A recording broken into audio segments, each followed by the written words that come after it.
Om Shanti. Good morning. इस समय जो है दो चीज़ों का खेल चल रहा है, राम का और रावण का। हम सोचते हैं कि किसी टाइम पे राम था और रावण था, और उनकी यादगार में जो है रामायण बनाई गई। राम और रावण के लिए देखो हम सब जानते हैं। लेकिन अभी कलयुग में भी देखा जाए तो राम का राज्य भी चल रहा है और रावण का राज्य भी चल रहा है। रावण के राज्य किसको कहेंगे? जो मनुष्य 5 विकारों में फंसा हुआ है वो किसके राज में जी रहा है? रावण के राज में जी रहा है। और जो परमात्मा से अपना मिलन मना रहा है तो वो जैसे राम के राज्य में जी रहा है। लेकिन देखने वाली बात ये है, अब कई लोग क्या करते हैं, माया जो है धन को भी बोलते हैं। माया जो है कहते हैं कि धन को माया का नाम दे दिया है। और वास्तव में परमात्मा ने आकर के समझाया कि बच्चे 5 विकारों रूपी माया के पंजे में तुम आत्माएं फंसी हुई हो। और वैसे तो वो धन को भी माया कहेंगे। आज जितनी भी दुनिया को देखो धन कमाने में लगे हुए हैं, तो एक माया के जाल में फंसने वाली बात है। पहले के मनुष्य भी 10 रुपये होते थे तो 10 रुपये में भी गुजारा कर लेते थे, और 7-7 बच्चे होते थे माँ बाप के, और 100 रुपये में गुजारा चल जाता था। आज 2 बच्चे हैं तो 1000 में भी गुजारा नहीं होता है। तो समय समय की बात है, लेकिन वास्तविकता क्या है कि हमको किसी भी हालत में फंसना नहीं है। जो हम फंस जाते हैं, कभी धन के लालच में फंस जाते हैं, कभी मतलब कई तरह के जाले हैं, मनुष्य के लिए जाल हैं जिसमें हम फंस जाते हैं। जैसे आप देखते होंगे मकड़ी क्या करती है, थोड़ा सा पहले जाला बिछाती है, फिर बहुत सारा जाल फैला देती है और उसी जाल के अंदर खुद ही फंस करके और कहते हैं कि वो मर जाती है। तो ऐसे ही मनुष्य खुद ही, छोटा सा हमारा जीवन है, इस छोटे से जीवन में हम बहुत तरह के जाल बिछा लेते हैं और उस जाल में ऐसे फंस जाते हैं, उसी में ही हम क्या हो जाता है, हमारा शरीर पूरा हो जाता है। लेकिन जिन बच्चों को समझ है कि मुझे इस दुनिया में आकर के कैसे चलना है, कैसे जीना है, वो अपने लिए समय निकाल ही लेते हैं। और वैसे भी देखो, पांडव 5 दिखाते हैं और कौरव बहुत सारे दिखाते हैं। महाभारत में पांडव सिर्फ 5 थे और कौरव कितने थे? बहुत सारे थे। तो ऐसे परमात्मा से प्यार करने वाले सिर्फ थोड़े ही मनुष्य आत्माएं हैं। और जो आसुरी वृत्ति के मनुष्य हैं वो क्या है? कौरव हो गए, जिनमें आसुरी वृत्तियां हैं, 5 विकार हैं, तो वो क्या हो गए? वो कौरव हो गए। तो अब सोचने वाली बात है कि हमको इस माया के जाल से निकलना कैसे है।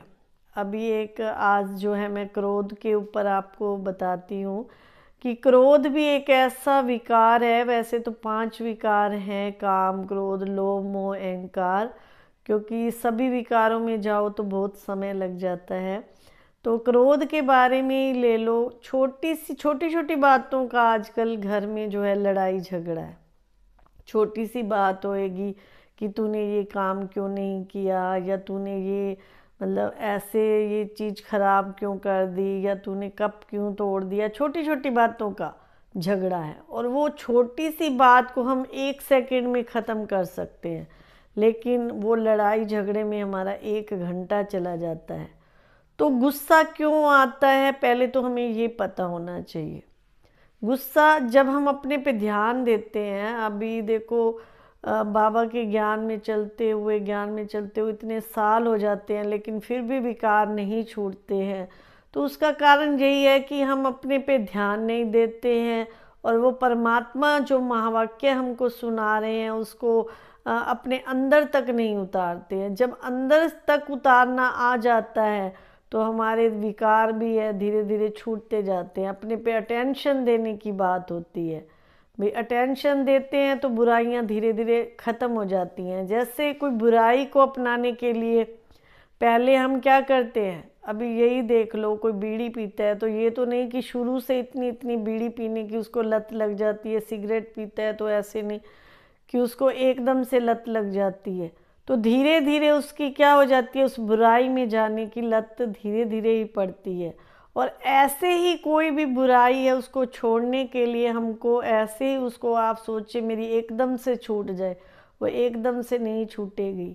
और गुस्सा भी कई तरह का होता है, कई तो मुख से ऐसे अपशब्द निकाल देते हैं, कई एक दूसरे को मार देते हैं, जान से ही मार देते हैं, इतना गुस्सा खतरनाक होता है। तो यही बाबा कहते कि आप क्या करो, जब गुस्सा आता है तो मुख में मुहल्ला डाल लो, यानी कि चुप रहो। किसी को अगर गुस्सा आ रहा है तो आप, हम क्या सोचते हैं, उसने 2 बातें कही हैं तो मैं उसको 4 कहूँ। अगर आप शुभ भावना रखते हैं कुछ भी किसी के प्रति, तो ये हो ही नहीं सकता कि वो आत्मा चेंज ना हो। अगर आपके घर में कोई गुस्सा बहुत करता है और आप बिल्कुल शांत रहते हो उसके आगे, तो वो एक ना एक दिन वो आत्मा ज़रूर बदल जाती है कि देखो मैं इसको इतना कुछ कहता हूँ लेकिन ये फिर भी जो है चुप रहती है, कुछ भी नहीं बोलती है मेरे आगे।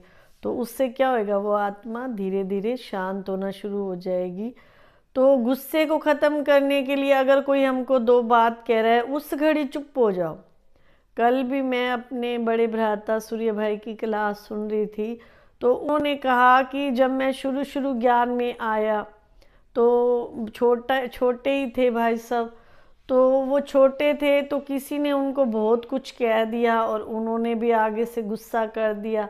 तब बाबा से जब वो मिलने गए तो बाबा ने कहा, भाई बाबा से उन्होंने अपनी गलती बताई कि बाबा उसने मेरे साथ ऐसे ऐसे गुस्सा किया तो मैंने भी आगे से गुस्सा कर दिया। तो बाबा ने कहा कि ऐसे नहीं कि आपको जो है सहन बिल्कुल ऐसे कर लेना है, अगर आपके साथ कोई गलत चल रहा है तो जवाब तो दो लेकिन प्यार से। जब अब कोई गुस्सा कर रहा है तो उस समय आप प्यार से भी नहीं बोल सकते। बस मैं तो यही अपना रखा है कि चुप हो जाओ एक बार, तो फिर जब वो शांत हो जाता है 2-4 घंटे बाद या कुछ है, फिर उसको आप प्यार से अपनी बात कह सकते हो कि देखो ये कोई तरीका थोड़ी है आपका बात करने का या ऐसे है, उसको प्यार से आप समझा सकते हो। हमने देखा है जब बच्चे छोटे होते हैं जितना आप उनको मारोगे या पीटोगे तो वो ढीठ बन जाते हैं। प्यार से फिर भी जो है ना बच्चे काबू में आ जाते हैं। आजकल के बच्चे तो बिल्कुल प्यार से चलाने पड़ते हैं, गुस्से से तो काम चलता ही नहीं है। तो सतयुग की दुनिया में क्या होएगा, प्यार ही प्यार होएगा, वहाँ गुस्सा तो होएगा ही नहीं। तो क्रोध को छोड़ने के लिए एक तो हमको चुप रहना है और दूसरा अच्छी बातों का जितना हम चिंतन करते हैं, हमें पता होना चाहिए कि इस बात से मेरा ये नुकसान होगा और इस बात से ये नुकसान होगा। तो वो फ़ायदा सोच करके भी हम क्या कर सकते हैं, गुस्से को ख़त्म कर सकते हैं। तो भ्राता जी कहते हैं कि बाबा ने मुझे यही कहा कि बच्चे कहनी तो पड़ती है बात, अगर कोई हमारे को, ये नहीं कि कोई बिल्कुल डंडे मार के ही चला जाए और आप फिर भी क्या करें, बिल्कुल चुप खड़े रहें, तो वो बात भी नहीं है। लेकिन तरीके से सलीके से कहनी होती है, ऐसे नहीं कि आपको भी बराबर में गुस्सा करना है, ऐसे भी नहीं करना है। तो इसीलिए शांत उस समय अपना ये स्वमान भी याद रख सकते हैं कि मुझ आत्मा का स्वधर्म क्या है, शांत स्वरूप है। जितना अपने आत्मा को इस स्वधर्म में टिकाएंगे तो धीरे धीरे हमारी जो अंदर की कमियां हैं वो जो हैं ख़त्म होती जाएंगी। गुस्से के ऊपर जैसे एक छोटी सी स्टोरी भी सुनाते हैं। एक माता थी, बड़ा ही गुस्सा करती थी, अड़ोस पड़ोस के सब उससे बहुत डरते थे, भाई इसको कुछ कहा नहीं और ये गुस्सा कर देती है। तो पहले ज़माने में जैसे पानी भरने कुएं पे जाते थे तो सबको लाइन में लगना पड़ता था।